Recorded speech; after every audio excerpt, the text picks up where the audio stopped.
Hi hello friends, welcome to Usha's kitchen. ಯಾರ್ಯಾರೆಲ್ಲ ನನ್ನ ವಿಡಿಯೋನ ನೋಡ್ತಾ ಇದ್ದೀರಾ ಬೇಗ ಸಬ್ಸ್ಕ್ರೈಬ್ ಮಾಡಿ, ಪಕ್ಕದಲ್ಲಿರುವಂಥ ಬೆಲ್ ಐಕಾನ್ ಒತ್ತಿ.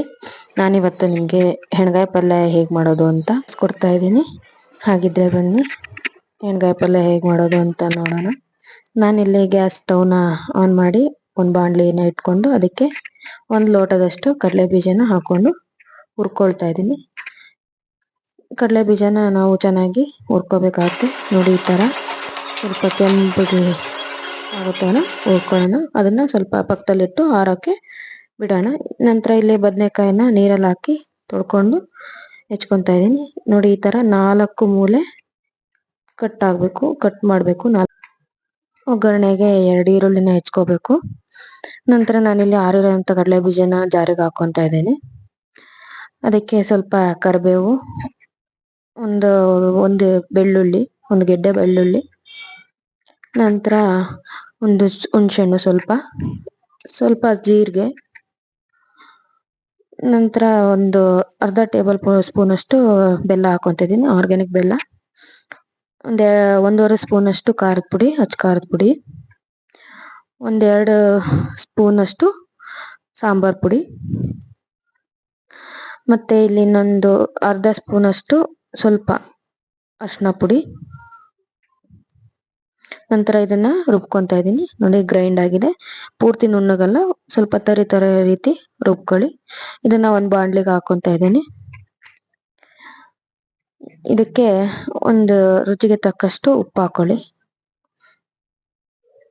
ಸ್ವಲ್ಪ ನೀರು ಹಾಕ್ಬಿಟ್ಟು ನೀರು ಹಾಕೊಂಡು ಕಲ್ಸ್ಕೋಬೇಕಾಗತ್ತೆ. ತುಂಬಾ ನೀರು ಹಾಕ್ಬೇಡಿ, ಸ್ವಲ್ಪ ನೀರು ಹಾಕೊಂಡು ಕಲ್ಸ್ಕೋಬೇಕಾಗತ್ತೆ. ಮತ್ತೆ ಇದಕ್ಕೆ ನಾನು ಹುಚ್ಚೆಳ್ಳು ಪುಡಿಯನ್ನು ಹಾಕ್ತಾ ಇದ್ದೀನಿ. ಹುಚ್ಚೆಳ್ಳು ಪುಡಿನ ಹಾಕೊಂಡು ನೀರು ಹಾಕೊಂಡು ಚೆನ್ನಾಗಿ ಕಲ್ಸ್ಕೊಳ್ಳಿ. ಚೆನ್ನಾಗಿ ಮಿಕ್ಸ್ ಮಾಡ್ಕೊಳ್ಳಿ. ಈಗ ಇದನ್ನ ಚೆನ್ನಾಗಿ ಮಿಕ್ಸ್ ಮಾಡ್ಕೊಂಡ್ಮೇಲೆ ಹೆಚ್ಚಿಟ್ಕೊಂಡಿರುವಂಥ ಬದನೆಕಾಯಿಗೆ ತುಂಬ್ಕೊತಾ ಇದ್ದೇನೆ.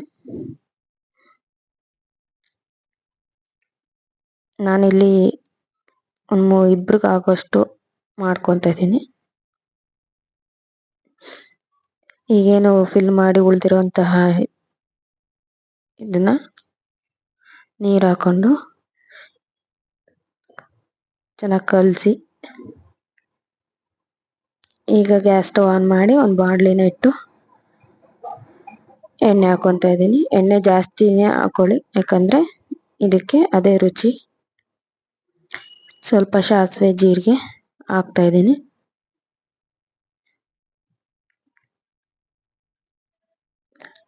ಸಾಸಿವೆ ಜೀರಿಗೆ ಸಿಡಿದ್ಮೇಲೆ ಕರಿಬೇವು ಹಾಕ್ತಾ ಇದ್ದೇನೆ. ನಂತರ ಏನು ಹೆಚ್ಚಿಟ್ಕೊಂಡಿರೋಂಥ ಈರುಳ್ಳಿನ ಹಾಕ್ತಾ ಇದ್ದೀನಿ. ಚೆನ್ನಾಗಿ ಫ್ರೈ ಮಾಡಿ. ಈಗ ಇದಕ್ಕೆ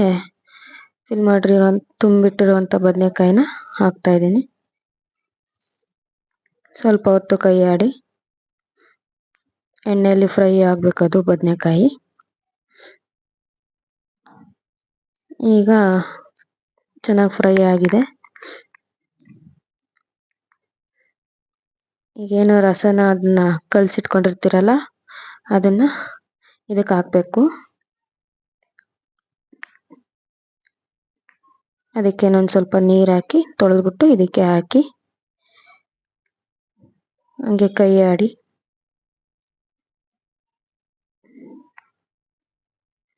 ನಾನು ರಸ ಜಾಸ್ತಿ ಬೇಕು ಅಂತಂದೇಳಿ ಸ್ವಲ್ಪ ರಸನ ಜಾಸ್ತಿ ಮಾಡ್ಕೊಂಡಿದ್ದೀನಿ.